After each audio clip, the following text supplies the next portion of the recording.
These trees here, hawthorns. Hawthorns are really, really super duper important to this part of London. So back in 1,000+ years ago, this was just a swampy marsh tributary into the Thames, known as Thorney Island, and there would have been a few more trees, but blackthorn, hawthorn, golden trees.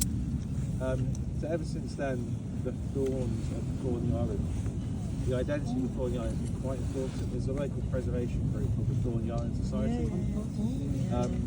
They're more focused on like heritage and planning than those like parts they actually are friends group there. So if you sort of know your trees and look around, you see quite a few different hawthorn species in here in Green Park. It just so happens that hawthorn is like one of my absolute favourites, so I'm always very keen on more hawthorn. For me, now that I'm not doing practical tree surgery anymore, I love hawthorn. Very, very spiky, very thorny. It's just an incredible tree. Small, doesn't need a lot of management. Looks stunning, lovely bark. The flower is one of the most nectar-rich flowers, so it's incredible ecologically. When you come into autumn, it's an amazing red berry for birds, for invertebrates. You can make jams and jellies out of it. It's very good for heart health by all accounts. A lady that I know from Kew Gardens, she makes a really nice hawthorn and damson ketchup. Very tart, very, very nice. Yeah, almost everything about the hawthorn has medicinal value for the heart, so very good for using. What we try and do with hawthorn is where we have our habitat areas of deadwood. In my lifetime, we've gone from sanitation of everything to retaining much more deadwood, which is very, very good. But what is sometimes overlooked is that the invertebrates, the sacroxylid invertebrates eating away at the deadwood, in their larval form, munching away on the deadwood, that is one part of their life cycle. They mature into beetles, flies, wasps and other stuff, where they no longer have access to that woody resource. They become pollinators, in the best phrase.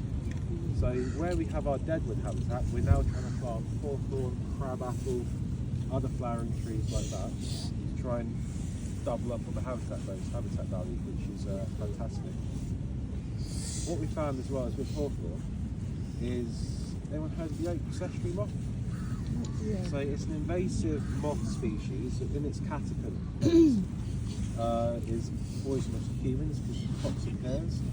So in the last 20 years, millions and millions of pounds have been spent on like chemicals, spraying and removal. What we found is since we stopped spraying here in the parks, the natural predator of that moth, the Carcinia fly, has had a population increase dramatically, and part of it is utilising species like hawthorn, elder, cow parsley, nectar-rich flowering plants to really boost the biodiversity and allow these natural predators to start regulating the ecosystem. It's like this crazy realisation that stop it from clearing, let nature do its own thing, and encourage it to turn itself in a way. It's yeah. But one of my things I'm going to be doing here is getting more hawthorn in the parks. So Matt Pottage, the head of horticulture, one of his projects is he wants every part of the Royal Parks to have its own national collection of trees, or maybe plants. But what I want to do for Green and St James is get a national collection of hawthorn, or Crataegus as a genus, because we have the regular hawthorn, which is a phenomenal tree.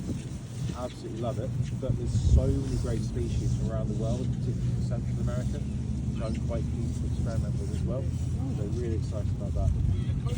I'll finish off a little bit on the mythology. Anyone ever smell hawthorn flowers? No?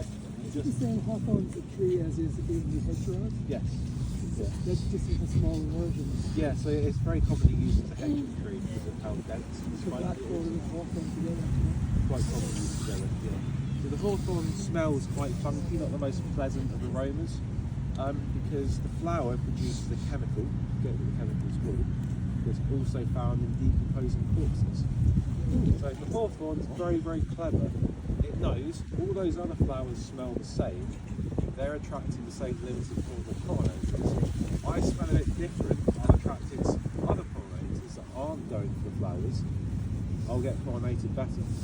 So the hawthorn's basically getting the flies and stuff that like dead things and come to its flower to pollinate it, which is really cool. But in the olden days, people were much more familiar with the smell of death than we are. So there was a belief that although the tree was quite sacred, it produces red berries.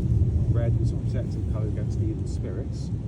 So in England, the hawthorn would keep you safe from evil spirits, but you couldn't bring the flower into your house because you invite death into your house. So that was seen as bad luck.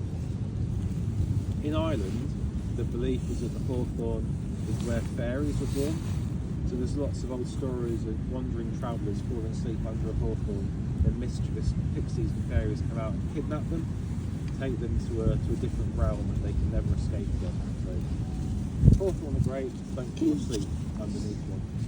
So, there's a lot of sacred beliefs with hawthorn in Ireland, to the point where they diverted the planned motorway route because ancient hawthorns were very sacred. Which, can't imagine them doing that here these days, sadly, but you know, go Ireland for that one. We've just gone over 12, so I think we've finished things there. Really cold. But thank you.